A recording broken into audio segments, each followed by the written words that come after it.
Hello प्यारे दोस्तों, तो आज के इस वीडियो में हम आपका क्लास 9th का मॉर्निंग शिफ्ट का सोशल साइंस का क्वेश्चन पेपर का आंसर की करेंगे। यानी कि इस क्वेश्चन पेपर का सॉल्यूशन हम आज के इस वीडियो में करेंगे। तो चलिए शुरू करते हैं। सबसे पहले देखिए सेक्शन ए का फर्स्ट क्वेश्चन। इसमें पूछा गया था निम्नलिखित में से रबी की फसल कौन सी है। तो ज्वार, बाजरा, चावल और गेहूं, इनमें से ये जो गेहूं है ये रबी की फसल है, क्योंकि गेहूं को उगने के लिए कम पानी की ज़रूरत पड़ती है। तो इसीलिए फर्स्ट क्वेश्चन का ये डी वाला ऑप्शन करेक्ट था। इसके बाद सेकंड क्वेश्चन में पूछा गया है अफ्रीका में चरवाहा जीवन के संदर्भ में नीचे दिए गए कथनों को ध्यानपूर्वक पढ़िए एवं सही विकल्प का चयन कीजिए। तो पहला स्टेटमेंट है चराई भूमि के बड़े क्षेत्रों को शिकारगाहों में बदल दिया गया था, ये स्टेटमेंट सही है। सेकंड देखिए पशुपालकों को इन क्षेत्रों में प्रवेश करने की अनुमति नहीं थी, ये भी सही है। थर्ड सेरेंगेटी राष्ट्रीय उद्यान 14,763 वर्ग किलोमीटर मासाई चराई भूमि पर बनाया गया था, तो ये भी सही है। यानी कि तीनों ही स्टेटमेंट सही है, इसीलिए ये देखिए डी वाले ऑप्शन में सभी 1, 2 और 3 सही हैं, इसीलिए हमारा सेकंड का ये डी वाला ऑप्शन करेक्ट था। और इसके बाद थर्ड क्वेश्चन में पूछा है कर्क रेखा निम्न में से किस राज्य से होकर नहीं गुजरती है। तो गुजरात से कर्क रेखा गुजरती है, मध्य प्रदेश से भी गुजरती है, छत्तीसगढ़ से भी, उड़ीसा से नहीं गुजरती। तो इसीलिए हमारा थर्ड का डी वाला ऑप्शन करेक्ट था। इसके बाद फोर्थ क्वेश्चन नेल्सन मंडेला द्वारा लिखित आत्मकथा का शीर्षक है। तो ये तो हम सभी को पता है कि लॉन्ग वॉक टू फ्रीडम, ये नेल्सन मंडेला द्वारा लिखित जो बुक है उसका नाम है लॉन्ग वॉक टू फ्रीडम। तो इसीलिए फोर्थ का बी वाला ऑप्शन करेक्ट था। और इसके बाद फिफ्थ क्वेश्चन का वर्ष डैश के दौरान मासाई रिजर्व में आधे से अधिक मवेशी सूखे के कारण मर गए। तो कौन से वर्ष में मर गए थे मासाई रिजर्व में आधे से ज़्यादा मवेशी सूखे के कारण? तो 1933 और 1934 के दौरान ऐसा हुआ था। तो इसीलिए हमारा फिफ्थ का ये बी वाला ऑप्शन करेक्ट था। और इसके बाद इंग्लिश मीडियम में भी आप देख सकते हैं फर्स्ट क्वेश्चन है विच of the following is a rabi crop. तो वीट हमारा आंसर हो जाएगा, वीट यानी गेहूं। इसके बाद सेकंड क्वेश्चन का ये डी वाला ऑप्शन करेक्ट था। First, second and third all are correct. इसके बाद थर्ड क्वेश्चन का पूछा गया था the tropic of cancer does not pass through which of the following states. तो उड़ीसा हमारा आंसर था। जो उड़ीसा है इस स्टेट से ट्रॉपिक ऑफ कैंसर पास नहीं होता, नहीं गुजरता है। इसके बाद नेक्स्ट क्वेश्चन का लॉन्ग वॉक टू फ्रीडम ये आंसर था। और इसके बाद ये फिफ्थ क्वेश्चन का 1933 एंड 1934 आंसर था। इसके बाद क्वेश्चन नंबर 6 देखिए निम्नलिखित में से कौन सा विकल्प लोकतंत्र की कमी को दर्शाता है। तो पहला है निर्णय लेने में देरी, ये हमारा राइट आंसर हो जाएगा कि निर्णय लेने में देरी ये लोकतंत्र की कमी को दर्शाता है। इसके बाद बी में है शासन का जवाबदेह स्वरूप, नागरिकों के सम्मान को बढ़ावा।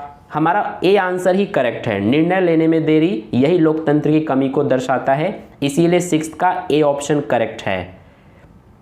इसके बाद सेकंड देखिए सेवेंथ क्वेश्चन क्या है नेल्सन मंडेला ने रंग भेद के खिलाफ आंदोलन का नेतृत्व कहाँ किया था। तो दक्षिण अफ्रीका में किया था, इसीलिए ए ऑप्शन करेक्ट है सेवेंथ क्वेश्चन का। और एट्थ क्वेश्चन में पूछा गया था निम्नलिखित कथनों को ध्यानपूर्वक पढ़कर सही विकल्प का चयन कीजिए। तो पहला हमारा है निम्न हिमालय और शिवालिक के बीच स्थित लंबोत घाटियों को दून के नाम से जाना जाता है। तो ये जो है ये तो हमारा सही है। सेकंड में है सतलुज तथा काली नदियों के बीच स्थित हिमालय के भाग को कुमाऊं हिमालय के नाम से भी जाना जाता है। तो ये भी हमारा सही है। और थर्ड में है मीजो हिल्स और नागा हिल्स पूर्वी घाटी के दक्षिण पूर्व में स्थित है, ये सही नहीं है। फोर्थ में है माउंट एवरेस्ट भारत की सबसे ऊंची चोटी है, तो ये भी हमारा सही नहीं है। तो इसमें हमारा सिर्फ पहला और दूसरा ये दोनों सही हैं। तो ऐसा हमें किस ऑप्शन में दिया हुआ है, पहला और दूसरा सही है। तो ये देखिए ए में केवल 1 और 2 सही है। तो इसीलिए हमारा जो एट्थ क्वेश्चन है इसका ए वाला ऑप्शन जो है ये करेक्ट हो जाएगा। इसके बाद नेक्स्ट क्वेश्चन देखिए, क्वेश्चन नंबर 9। इसमें बोला है 3 तरफ से समुद्र से घिरे भूभाग को डैश कहा जाता है। क्या कहते हैं? जो 3 तरफ से समुद्र से घिरा हो या फिर पानी से, एक ही बात है, तो उसे हम प्रायद्वीप कहते हैं। इसीलिए 9th का सी वाला ऑप्शन हमारा करेक्ट था। और इसके बाद 10th क्वेश्चन में शासन का ऐसा स्वरूप जिसमें शासकों का चुनाव लोग करते हैं कहलाता है, तो लोकतंत्र कहलाता है। इसीलिए बी ऑप्शन करेक्ट हो जाएगा 10th का। और इसके बाद इंग्लिश मीडियम में भी आप देख सकते हैं, जो क्वेश्चन नंबर 6 है इसका हमारा ए ऑप्शन करेक्ट था। 7th नंबर के क्वेश्चन का भी ए ऑप्शन ही करेक्ट था, साउथ अफ्रीका। और इसके बाद 8th नंबर जो क्वेश्चन है इसका हमारा ये ए ऑप्शन ही करेक्ट था। Only first and second are correct. इसके बाद क्वेश्चन नंबर 9th का हमारा क्वेश्चन नंबर 9 जो है इसका ये सी वाला, ठीक है। इसके बाद क्वेश्चन नंबर 10th का हमारा ये बी वाला ऑप्शन करेक्ट था, डेमोक्रेसी। और इसके बाद क्वेश्चन नंबर 11 देखिए, प्राचीन काल से नदियों के तट ने बसने वालों को क्यों आकर्षित किया है? तो क्यों आकर्षित किया है? जल एक बुनियादी प्राकृतिक संसाधन है, ये हमारा सही है। नदियाँ सिंचाई के लिए पानी प्रदान करती है, ये भी सही है। नदियाँ नौ संचालन की सुविधा प्रदान करती है, ये भी सही है। तो उपर्युक्त सभी, यानी कि हमारा डी ऑप्शन करेक्ट हो जाएगा 11th क्वेश्चन का। इसके बाद क्वेश्चन नंबर 12 देखिए, भारतीय संविधान सभा ने भारतीय संविधान को कब अंगीकृत किया? तो कब अंगीकृत किया यानी कि कब अपनाया था? तो यहाँ पर 26 नवंबर 1949 यानी कि 26 नवंबर 1949 को। तो इसीलिए हमारा 12th का ए वाला ऑप्शन करेक्ट था। इसके बाद क्वेश्चन नंबर 13 देखिए, क्वेश्चन नंबर 13 में पूछा है, बोला गया है कि निम्नलिखित का मिलान करें। तो यहाँ पर सबसे पहले है गैर आर्थिक गतिविधि। तो गैर आर्थिक गतिविधि जो है इसका हम किससे मिलाएंगे? मछली पकड़ना, बैंकिंग, कार बनाना या परिवार के लिए खाना पकाना। तो इसका हमारा कौन सा राइट हो जाएगा? ये वाला, ठीक है। यानी कि गैर आर्थिक गतिविधि में परिवार के लिए खाना पकाना, ये हमारा आएगा। दूसरा है प्राथमिक क्षेत्रक गतिविधि। तो प्राथमिक क्षेत्रक में ये मछली पकड़ना हो जाएगा। द्वितीय क्षेत्रक गतिविधि, तो इसमें हमारा ये कार बनाना हो जाएगा। और तृतीयक क्षेत्रक गतिविधि में बैंकिंग आ जाएगा। तो हमने पहले का 4th से मिलाया है, दूसरे का हमने 1st से, तीसरे का 3rd से और चौथे का 2nd से। तो इन चारों ऑप्शंस में से आप देख सकते हैं इन चारों में से कौन से ऑप्शन में है। तो पहले का 4, दूसरे का 1st और तीसरे का 3rd और चौथे का 2nd। तो यानी कि हमारा ये बी वाला ऑप्शन ये करेक्ट है। तो इसीलिए 13 नंबर के क्वेश्चन का बी ऑप्शन हमारा करेक्ट हो जाएगा। और इसके बाद नेक्स्ट चलते हैं क्वेश्चन नंबर 14 पर। कावेरी नदी द्वारा बनाया गया भारत का दूसरा सबसे बड़ा जल प्रपात है, तो कौन सा है? शिव समुद्रम। तो यानी कि 14th का ये बी वाला ऑप्शन हमारा करेक्ट हो जाएगा।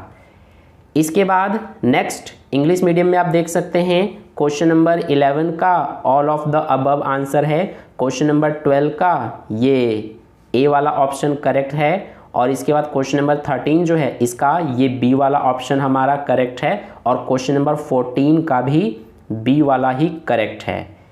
इसके बाद क्वेश्चन नंबर 15 देखिए, निम्नलिखित में से कौन सा कथन पशुपालक खानाबदोशों की सबसे सही व्याख्या करता है?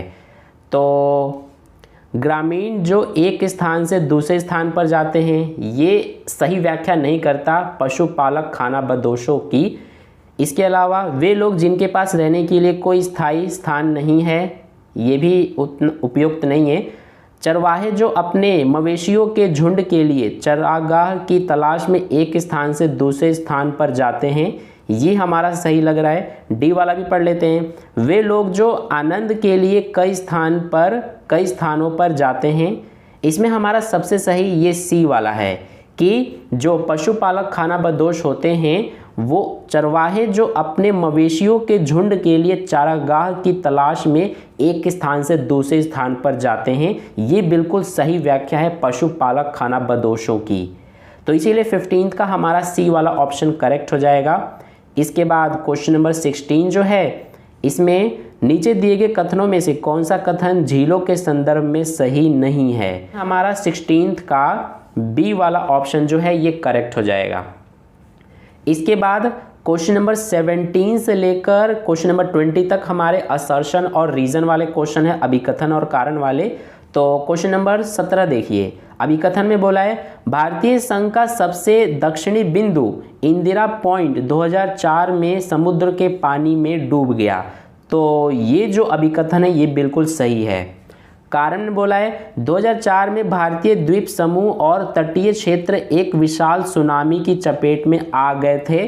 तो ये भी सही है, 2004 में भारतीय जो द्वीप समूह है और तटीय जो क्षेत्र हैं वे सब एक बड़ा सुनामी जो है उसकी चपेट में आ गए थे। तो हमारा इसमें असर्शन और रीज़न दोनों सही हैं, और ये जो रीज़न है ये इस असर्शन को सही एक्सप्लेन कर रहा है, सही व्याख्या कर रहा है। तो इसीलिए हमारा 17th क्वेश्चन का ए ऑप्शन करेक्ट हो जाएगा। इसके बाद क्वेश्चन नंबर इंग्लिश मीडियम में देखिए, क्वेश्चन नंबर 15 जो है इसका सी वाला ऑप्शन करेक्ट है, और क्वेश्चन नंबर 16 जो है इसका हमारा ये बी वाला ऑप्शन करेक्ट है, और क्वेश्चन नंबर 17 का मैंने आपको बताया था ए वाला ऑप्शन करेक्ट हो जाएगा। इसी तरह से क्वेश्चन नंबर 18 देखिए, अभिकथन में दिया है एक खेत मजदूर को सरकार द्वारा निर्धारित मजदूरी नहीं मिलती है। तो ये तो सही बात है, जो खेत मजदूर होते हैं वो जो सरकार उनके लिए मजदूरी निर्धारित किए हैं उनको वो नहीं मिलता है। अभिकथन सही है। कारण एक खेत मजदूरों के बीच काम के लिए भारी प्रतिस्पर्धा को देखकर कम मजदूरी पर काम करने के लिए तैयार हैं। तो ये भी सही है, ठीक है। और कारण जो है वो अभिकथन की सही व्याख्या भी है। तो इसीलिए 18th नंबर के क्वेश्चन का ए वाला ऑप्शन करेक्ट है। इसके बाद क्वेश्चन नंबर 19 देखिए, अभिकथन में दिया है टाइद चर्च द्वारा लगाया गया कर था। तो ये तो सही है, जो टाइद था, टाइद कर, वो चर्च द्वारा लगाया जाता था।